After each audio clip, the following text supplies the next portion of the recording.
Hi, we're Adam and Brittani Fenimore, and we've been living in this converted cargo van for the past 2.5 years. And in the summer of 2021, we spent 9 weeks up in Alaska. And we want to give you the tips and tricks for your next trip to the last frontier. So the first thing you have to do is get up to Alaska, and there's two different options to do so. You can either drive up there through Canada, or you can take a ferry up through the Inside Passage. The benefit of taking the ferry is that you can visit Southeast Alaska on your way up there. When you drive, you can only drive into South Central Alaska, which is kind of the mainland of Alaska. The ferry is also very expensive. Depending on how many stops you make and the time of year, it's about $3,000 to $5,000. And then driving, it's just dependent on gas prices and what your MPG is on your rig. If you decide to drive, now the Alcan can be pretty treacherous. Your first 1,500 miles may be easy, but the last 300 to 400 has ice heaves, potholes, anything that's in the roadway generally doesn't get moved. Very little traffic, which is always nice, but make sure you're prepared. There's also not a lot of cell service if you're driving. In fact, I don't think we had any through Canada on the Alcan. So if you're driving through Alaska, be sure to have emergency preparedness equipment, have a satellite phone, some way to connect just in case something goes wrong along the way. So the weather up there is beautiful throughout the summer. June will be your driest month, lots of sunshine. As you work your way through July, mostly sunny, but a little bit of rain, and it just gets worse from there. August is about half rainy, half sunny, and then September you're gonna get some snow, but lots of rain. So you'll want to make sure that you bring a rain jacket, some really heavy duty boots just in case there's mud, especially if you're going to be out hiking. We also brought more of those like thicker weight jackets with us, and also bear spray. If you haven't heard, the last frontier in Alaska is full of wildlife, and you'll want to bring bear spray with you anytime you are going out on the trail and hiking. The way that we broke down our Alaska road trip was into 5 different legs. Unfortunately, we only got to see 4 of the 5 legs, but we'll briefly touch on the 5th just in case you want to make the trip. The first leg we did is from Tok to Valdez. Tok is the very first town you will hit when you're driving up to Alaska. Small little town, but they call it the capital of car washing, and it makes sense after you've driven the Alcan. Just trust us on that one. The end of leg 1 will bring you down to Valdez. Valdez is a beautiful little fishing town, very quaint, very small. I would definitely recommend getting out onto the Prince William Sound. We personally took a tour with Lulu Bell Tours, and I couldn't recommend Captain Fred enough. I'm not sure if he goes up every summer, but he passages from Washington up to Valdez in his boat just to do these summer tours. So definitely worth the trip if you go up there. As far as the camping is concerned, there's some campgrounds, some off-the-road areas, but there's not any real overlanding available there. The mountains are just way too aggressive for any kind of vehicle to climb up them. They call Valdez the Swiss of Alaska. So it's very steep, very rocky, very rugged. Along the way from Tok to Valdez, you will go through Wrangell St. Elias National Park. This is America's largest national park and one of the biggest parks in the world. However, because of Alaska being so remote, it can be difficult to get to. There's only 2 roads that lead to it. One is a 42-mile road, the Nabesna Road, on the northern side, and the southern route is Kennecott and McCarthy, and that's a 60-mile dirt road to get there. So super remote, and if you make it out there, we definitely recommend hiking the Root Glacier hike. You'll have the opportunity to hike out onto the Root Glacier. It is massive, it's open, so there's no walkways or anything like that. You get to just explore how it is, and also available is ice climbing if you're into that. The other thing along the way is Thompson Pass, Blueberry Lake, tons of stops in Worthington Glacier, so be sure to not skip this, what we call leg 1 from Tok to Valdez. Leg 2 will be from Valdez to Anchorage. Now, on the way, we decided that it would be best to stop at Matanuska Glacier. We did some ice climbing. It was pretty much the best part of my trip personally, and it was a first for me.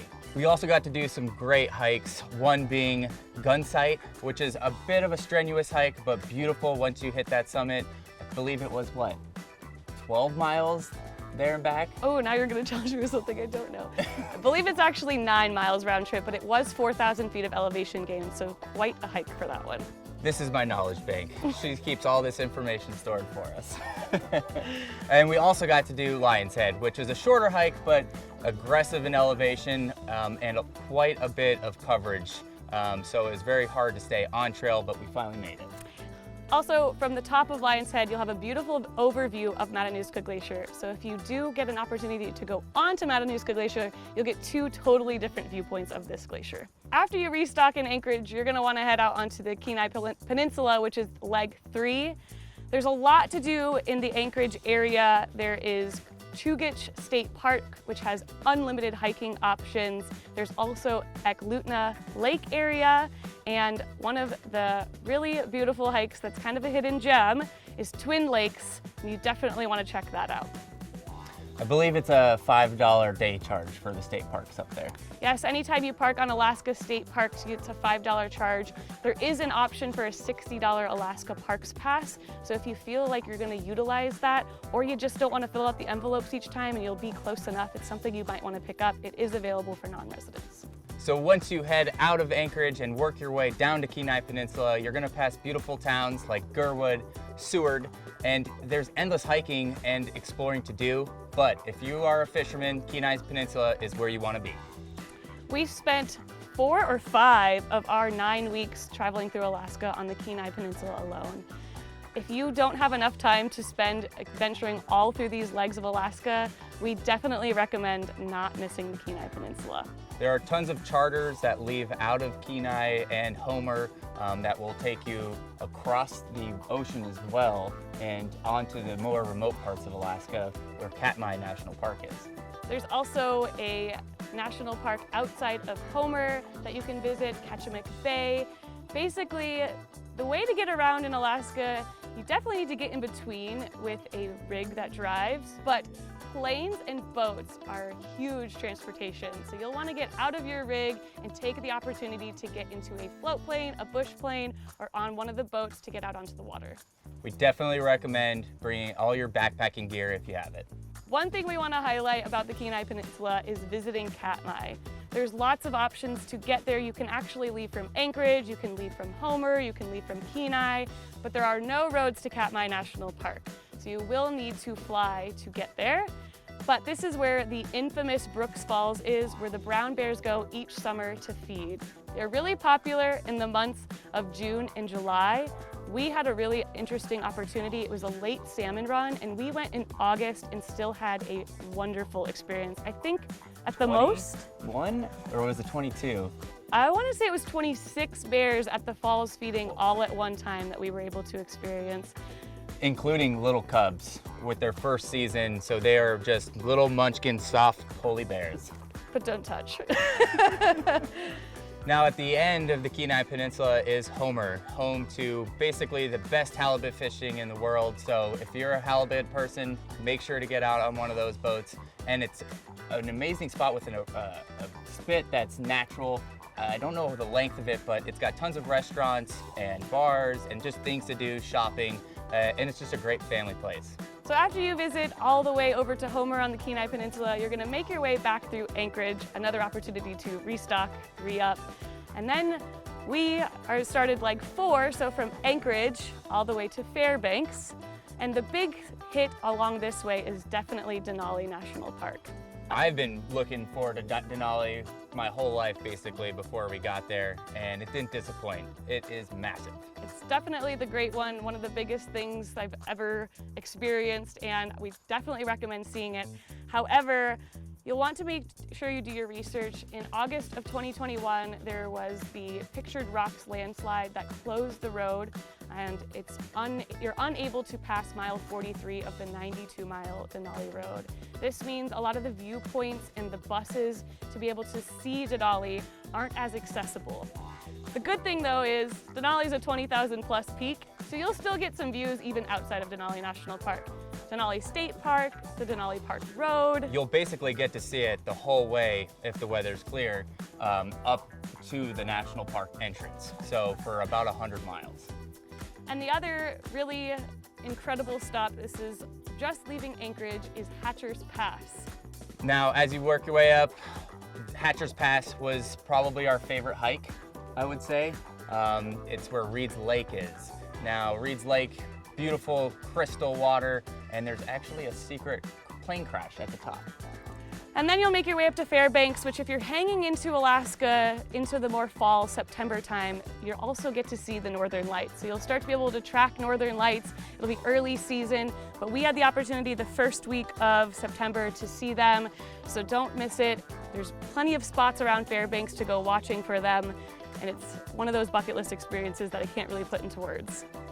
And then the final fifth leg that we weren't able to do, but I wanted to quickly touch on, is from Fairbanks to Dead Horse.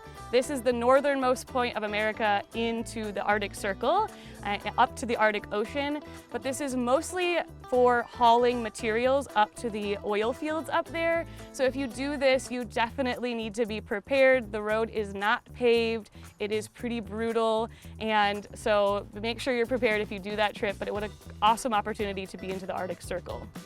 Maybe next time? Maybe next time. So you're probably wondering, well, where am I gonna camp in Alaska? If you're driving your rig up there, you're probably wanting to sleep in your rig. There are several campground options in most of the cities, but if you're looking to boondock outside of the cities, it got a little bit more complicated than we thought, or a little less nature-esque, if you will.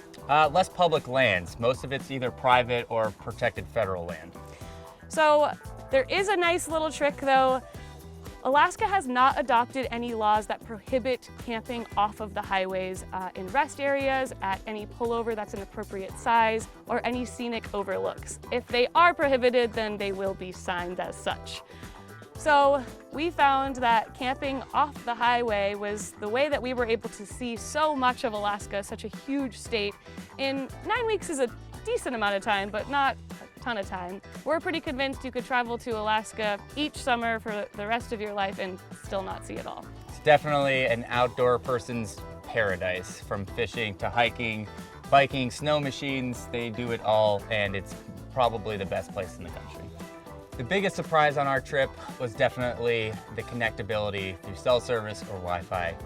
At the time, it was pretty much non-existent for us Verizon customers, but luckily we brought AT&T, and that is the king.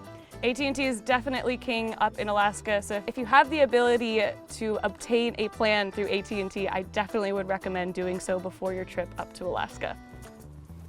My favorite part probably has to be seeing those bears up close. I think one of my favorite parts, because it was just such a surprise, we did a ton of hiking when we were up there, and it's the vast beauty and untouched wilderness of Alaska is unmatched to anything else that we've ever seen. So one of the hikes that we mentioned, Reed's Lake, was just, I felt like I was in a fairy tale land, and the whole time it was one of those things where you're just saying wow over and over again, like you're Owen Wilson or something. Yeah, exactly. We've been able to experience a lot of states while living in this van. We've also traveled through Canada and through Baja, Mexico, but visiting Alaska by far is one of our greatest experiences. It will change your life. It's a little dramatic, but maybe actually. If you are an outdoors man or woman and enjoy the outdoors, I can't recommend traveling up to Alaska. It's obviously not very convenient to get there, but once you're there, you absolutely won't regret your visit. So if you're looking for more tips on overlanding or just getting out and exploring the world, come to Overland Expo, visit the website overlandexpo.com, and we have all the information, all the classes and resources that you'll need. These were just a few tips, tricks, and highlights from our trip up to Alaska. We hope that this inspired you and got you excited to plan your trip up there. It's not always easy, it's definitely far, but once you're up there, you definitely won't regret it. All right, we're closing this up. We're out of here. Thanks See so ya. much. Take care.